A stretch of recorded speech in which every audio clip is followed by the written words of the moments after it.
Hello అండి. అందరికీ నమస్కారం. Welcome back to our channel. So, మన ఆంధ్రప్రదేశ్ రాష్ట్రంలో ఆడబిడ్డ నిధి పథకానికి సంబంధించి దాదాపుగా ప్రభుత్వము 3,300 కోట్ల రూపాయల బడ్జెట్‌నైతే కేటాయించడం జరిగింది. ఇందులో భాగంగా చాలామంది కూడా ఈ ఆడబిడ్డ నిధి పథకం కోసమైతే ఎదురు చూస్తూ ఉన్నారు. నేను మీకు ఈ వీడియోలో ఈ ఆడబిడ్డ నిధి పథకానికి సంబంధించినటువంటి కొత్త అర్హతలనేటువంటివి ఏమిటి? అనర్హతలు ఏమిటి? దాని తర్వాత ఏమేమి డాక్యుమెంట్స్ కావాలి? దరఖాస్తు ప్రక్రియ ఎలా ఉంటుంది? ఈ వివరాల గురించి వన్ బై వన్ అయితే క్లియర్‌గా ఎక్స్‌ప్లెయిన్ చేస్తాను. సో, మీరందరూ కూడా వీడియోనైతే ఎండ్ వరకు చూడండి. సో, ఎండ్ వరకు చూసాక మీకు ఇన్ కేస్ ఏమన్నా డౌట్స్ ఉన్నా సరే కమెంట్స్‌లో అడగండి. మీరు కమెంట్స్‌లో అడిగేదాన్ని బట్టి నేను మీకు రిప్లై అయితే ఇవ్వటం అయితే జరుగుతుంది. దాన్ని ఇన్ఫర్మేషన్ అయితే గ్యాదర్ చేసుకొని ముందు ముందు వీడియోస్‌లో అయితే ఇంకొంచెం క్లియర్‌గా ఎక్స్‌ప్లెయిన్ చేయడానికైతే ప్రయత్నిస్తాను. సో, తప్పకుండా మీరైతే కమెంట్స్‌లో అడగండి. సో, వీలైతే కమెంట్స్‌లోనే రెస్పాండ్ అయితే అవుతాను. లేదు అనుకుంటే మరొక వీడియో రూపంలో అయితే ఇన్ఫర్మేషన్ అయితే మీకు ఎక్స్‌ప్లోర్ చేయడానికైతే ప్రయత్నిస్తాననమాట. ప్రతి ఒక్కరు కూడా కమెంట్ చేయండి. అలాగే ఫస్ట్ టైం ఛానల్‌ని విజిట్ చేయడానికి వచ్చినటువంటి వాళ్ళందరూ కూడా ఛానల్‌ని సబ్స్క్రైబ్ చేసుకునేసి ఈ వీడియోకి లైక్ చేసి కింద కామెంట్ పెట్టే దగ్గర హైప్ బటన్ అయితే ఉంటుంది. ఈ వీడియోకి హైప్ కూడా ఇవ్వండి. లేట్ చేయకుండా టాపిక్‌లోకి గనుక వచ్చేసినట్లయితే ఆంధ్రప్రదేశ్ రాష్ట్ర వ్యాప్తంగా మహిళలందరూ కూడా చాలామంది ఆడబిడ్డ నిధి పథకం కోసమైతే ఎదురు చూస్తూ ఉన్నారనమాట. చాలామంది కూడా ఆడబిడ్డ నిధి పథకానికి సంబంధించిన ఇన్ఫర్మేషన్ గురించి అయితే చెప్పమని ప్రీవియస్ వీడియోస్‌లో కమెంట్స్‌లో కూడా అడిగారు. ఈ వీడియోలో అయితే మనం క్లియర్‌గా అయితే డిస్కస్ చేసుకుందాం. ఇప్పటికే కూటమి ప్రభుత్వం వచ్చాక మహిళలకు సంబంధించి చూసుకుంటే పలు పథకాలనైతే అమల్లోకి తీసుకొచ్చింది.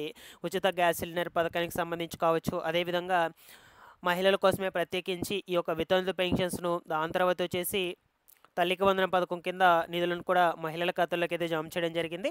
సో, ఇప్పుడు తాజాగా మనకు రేపు 15వ తారీఖున కూడా ఉచిత బస్సు ప్రయాణం పథకాన్ని కూడా అమల్లోకి అయితే తీసుకురాబోతుంది కూటమి ప్రభుత్వము.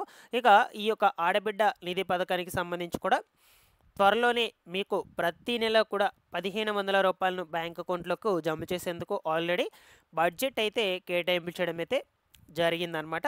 సో, ఇప్పుడొచ్చేసి మనం దీనికి సంబంధించినటువంటి పూర్తి వివరాలు అంటే దరఖాస్తు ప్రక్రియ ఏంటి? ఓకేనా? ఆ వివరాల గురించైతే మీకు క్లియర్‌గా అయితే ఎక్స్‌ప్లెయిన్ చేస్తాను ఇప్పుడొచ్చేసి. మీరందరూ కూడా వీడియోనైతే ఎండ్ వరకు చూసేయండి. సో, ఇక్కడ మీరు స్క్రీన్ మీద గనుక చూసుకున్నట్లయితే ఆడబిడ్డ నిధి పథకానికి సంబంధించి పూర్తి సమాచారం అయితే ఈ విధంగా గ్యాదర్ చేసుకొనైతే వచ్చాననమాట. సో, మనకు ఆంధ్రప్రదేశ్ రాష్ట్రంలో ఉన్నటువంటి 18 ఏళ్ళు నుండి 59 ఏళ్ల మధ్యలో ఎవరైతే ఉంటారో మహిళలందరూ కూడా సో, వీళ్ళందరికీ రూ. 1,500 అనేటువంటిది బ్యాంకు ఖాతాల్లోకి జమ చేసే విధంగా ఈ ఆడబిడ్డ నిధి పథకాన్ని అయితే కూటమి ప్రభుత్వము ఎన్నికల మేనిఫెస్టోలో అయితే తీసుకొచ్చిందనమాట. అయితే ఈ యొక్క 18 ఏళ్ళు నిండి అదేవిధంగా 59 ఏళ్ళు మధ్యలో ఉన్నటువంటి ప్రతి ఒక్కరికి కూడా అకౌంట్‌లోకి జమ అవుతాయా అంటే జమ అవ్వండి. దీనికి సంబంధించి కొన్ని పర్టిక్యులర్‌గా అర్హతలైనటువంటివైతే తీసుకురావడం అయితే జరిగింది. వాటి గురించి అయితే మనం క్లియర్‌గా అయితే ఇప్పుడు డిస్కస్ చేసుకుందాం. ఓకేనా? ఇక్కడ ఈ పథకానికి సంబంధించినటువంటి ప్రయోజనాలైతే ఫస్ట్ ఆఫ్ ఆల్ తెలుసుకుందాము. సో, నెలకొచ్చేసి రూ. 1,500 అయితే ఆర్థిక సహాయం అయితే అందిస్తుందన్నమాట ఈ పథకం కింద. సో, చాలామంది కూడా రూ. 18,000 సంవత్సరానికి కలిపి ఒకేసారి అయితే విడుదల చేస్తారని చెప్తున్నారు. బట్ అదంతా ఏం లేదండి. ప్రతి నెల కూడా మీకు ఈ డబ్బులనేటువంటి దాన్నైతే సో, మనకు బ్యాంక్ అకౌంట్స్‌కైనా జమ చేయొచ్చు. లేదు అనుకుంటే గ్రామ వార్డు సచివాలయం అధికారుల ద్వారా అయినా మీకు పంపిణీ చేసే విధంగా అయితే చూడొచ్చనమాట. బట్ దీని మీద అయితే ఇంకా మనకు ప్రభుత్వం నిర్ణయం అయితే తీసుకోలేదు. సో, నాకు తెలిసి మాక్సిమం బ్యాంక్ అకౌంట్స్‌కి రూ. 1,500 అనేటువంటిది ప్రతి నెల కూడా జమ చేసేందుకు ఛాన్స్ అయితే ఉండొచ్చనమాట. అలాగే 60 ఏళ్ళు పైబడినటువంటి మహిళలకు 4,000 వరకైతే మద్దతనమాట. దాని తర్వాత వీళ్ళకి పెన్షన్ అయితే వస్తుంది. 60 ఏళ్ళు పైబడినటువంటి వాళ్ళందరికీ కూడా. 60 ఏళ్ళు లోపల ఉన్నటువంటి వాళ్ళెవరికీ కూడా మనకు ఈ పెన్షన్స్ తీసుకునేటువంటి వాళ్ళకు తప్ప మిగిలినటువంటి వాళ్ళకందరికీ కూడా రావడం అయితే జరుగుతుంది. ఈ 60 ఏళ్ళ లోపల ఉన్నటువంటి వాళ్ళకి సంబంధించి ఎవరికైనా పెన్షన్స్ వస్తున్నా సరే వాళ్ళకి కూడా రాదనమాట. ఓకేనా?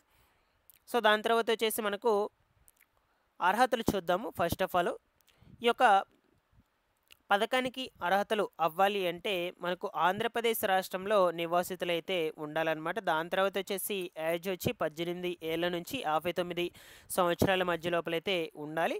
అలాగే బీపీఎల్ కుటుంబాలకు సంబంధించినటువంటి వాళ్ళైతే ఉండాలి. సో, దాని తర్వాత ఎస్సీ, ఎస్టీ, బీసీ, మైనారిటీ వర్గాలకు చెందిన మహిళలైతే అయ్యుండాలన్నమాట.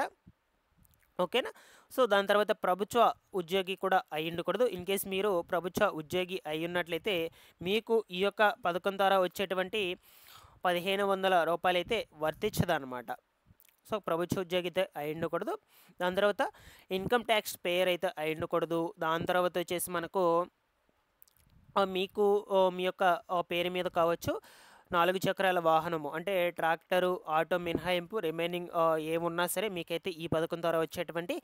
1500 అనేటువంటిది అయితే రాదనమాట. రద్దయితే అయిపోతుంది. మీకైతే ఇవ్వరనమాట. ఈ విధంగా ఈ పథకానికి సంబంధించినటువంటి కొన్ని రకాల అర్హతలు అనేటువంటివి అయితే ఉన్నాయి. ఈ అర్హతలకు లోబడి ఎవరైతే ఉంటారో ఆ మహిళలకు మాత్రమే రూ. 1500 అయితే వర్తించడం జరుగుతుంది.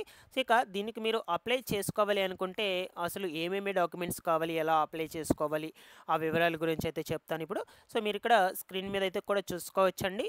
డాక్యుమెంట్స్ వచ్చేసి ఆధార్ కార్డు, దాని తర్వాత వయస్సు నిర్ధారణ పత్రము. వయసు ఎందుకంటే మీకు ఒక పర్టికులర్గా మనకు 18 ఏళ్ళు నిండి ఉండాయా లేవా అని నిర్ధారించడం కోసం ఈ యొక్క వయస్సు నిర్ధారణ పత్రం అయితే అడుగుతారనమాట.